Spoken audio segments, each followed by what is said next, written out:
We proudly present Young Up. Meet Carl Fredrickson, a young quiet boy with huge aspirations to become like his hero Charles Muntz. As a young boy, Carl befriends a girl named Ellie, who shares the same passion in exploring and strong admiration for Charles Muntz.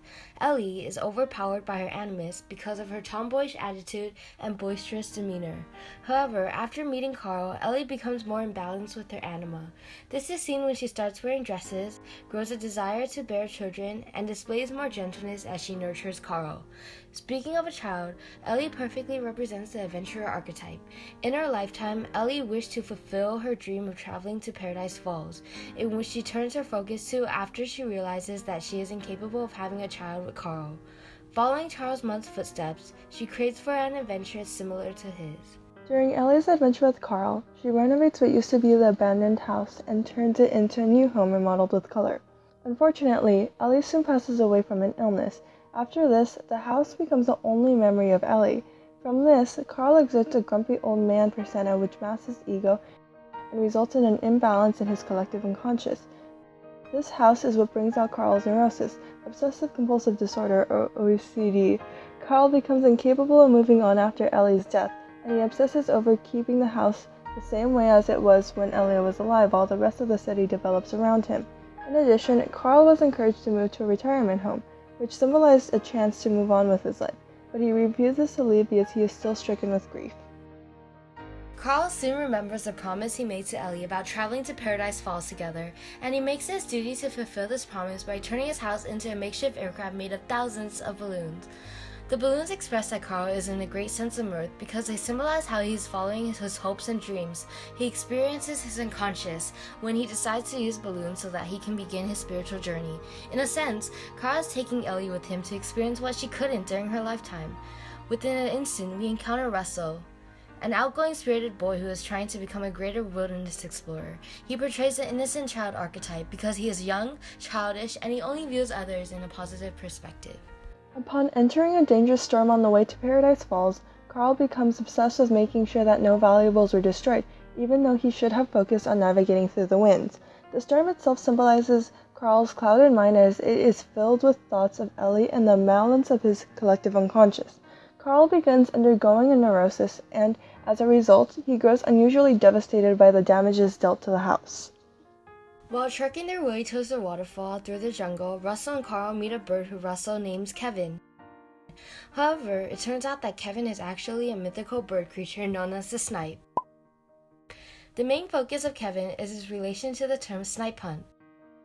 Likewise, Carl and Russell are traveling for the adventure rather than for the hunt, showing Carl that life isn't as black and white as it seems contribute to his realization of his own individuation.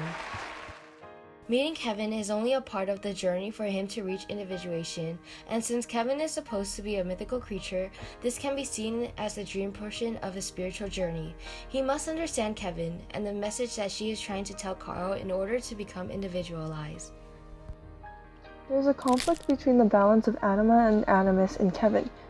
Kevin is initially seen as a male because of her more masculine appearance. However, she is actually female, meaning her masculine animus overpowers her feminine anima.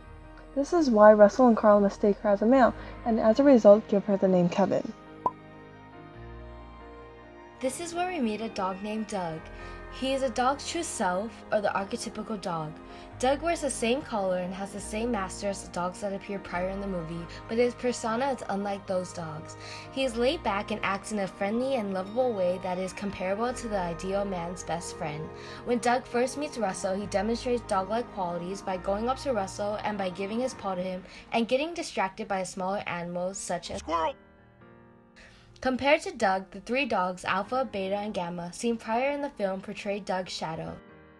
They don't act as how the archetypical dog should. Instead, they take everything very seriously and act very hostile. Both traits a dog usually would not typically demonstrate. Meet Charles Muntz. This is the same Charles Muntz that Ellie and Carl idolize as children. Charles Muntz is a depiction of the adventurer and explorer archetype. When he was younger, it was said that he had explored the world and there wasn't anything that he hadn't seen before. However, he is actually the fallen hero archetype. The reason why he became the fallen hero can be attributed to the emergence of his neurosis. Rather than enjoying the snipe hunt, Charles became obsessed with killing nature. Like we will mention later on, by killing nature, Charles is killing the collective unconscious, showing that he can't reach individuation because he isn't open up to the idea. He is completely unbalanced to the point that he isn't aware he has neurosis. Moreover, individuals who chase after the snipe, as mentioned before, are foolish. So because Charles is chasing the snipe, he can be seen as a foolish person. Eventually, Muntz can also be seen as Carl's shadow because of how they are opposites of each other. Muntz, a vicious, demanding individual, shadows Carl's gentle, caring attitude. In order to capture Kevin, Muntz throws a lantern under Carl's house, causing the house to catch on fire. This causes Carl's neurosis to emerge and bring up past memories of Ellie. In an act of desperation, Carl tries to preserve the house the best that he can. As a result, he disregards Kevin to go save Ellie. However, once Carl discovers a little note from Ellie saying, "Thanks for the adventure, now go have a new one," Carl makes up his mind to relinquish his obsession over the past and focus on Russell and Kevin, who are in the present. Right away, his ego resurfaces, and he decides to help the two instead of saving the house. To catch up to Russell, Carl throws his furniture out of the house, and while he does that, he also removes the past memories of Ellie that have been keeping him out of touch with the collective unconscious. By throwing out the furniture, Carl is finally moving on and reaching individuation. Like what a true adventurer would do, Carl learned not to dwell on the old adventure, but to look forward to a new one. Eventually, this leads to a fight between Carl and Charles over Kevin. Charles's neurosis is the reason why he dies from the fight. His infatuation with the snipe led to him believing that it was the only thing worth any sort of value in life. His inability to understand nature resulted in disharmony between ego and unconscious, which in turn led to his neurosis. On the other hand, Carl learns from his past with Ellie, enjoying life even in the hardest of times, and looking forward to the adventure it provides. This is symbolized by the loss of his house. This shows Carl achieved individuation because he is not plagued by his neurosis anymore. Instead, he lets go and learns from this experience. In the end, the house eventually reaches Paradise Falls, fulfilling the promise Carl and Ellie made together. Paradise Falls has a huge symbolic meaning.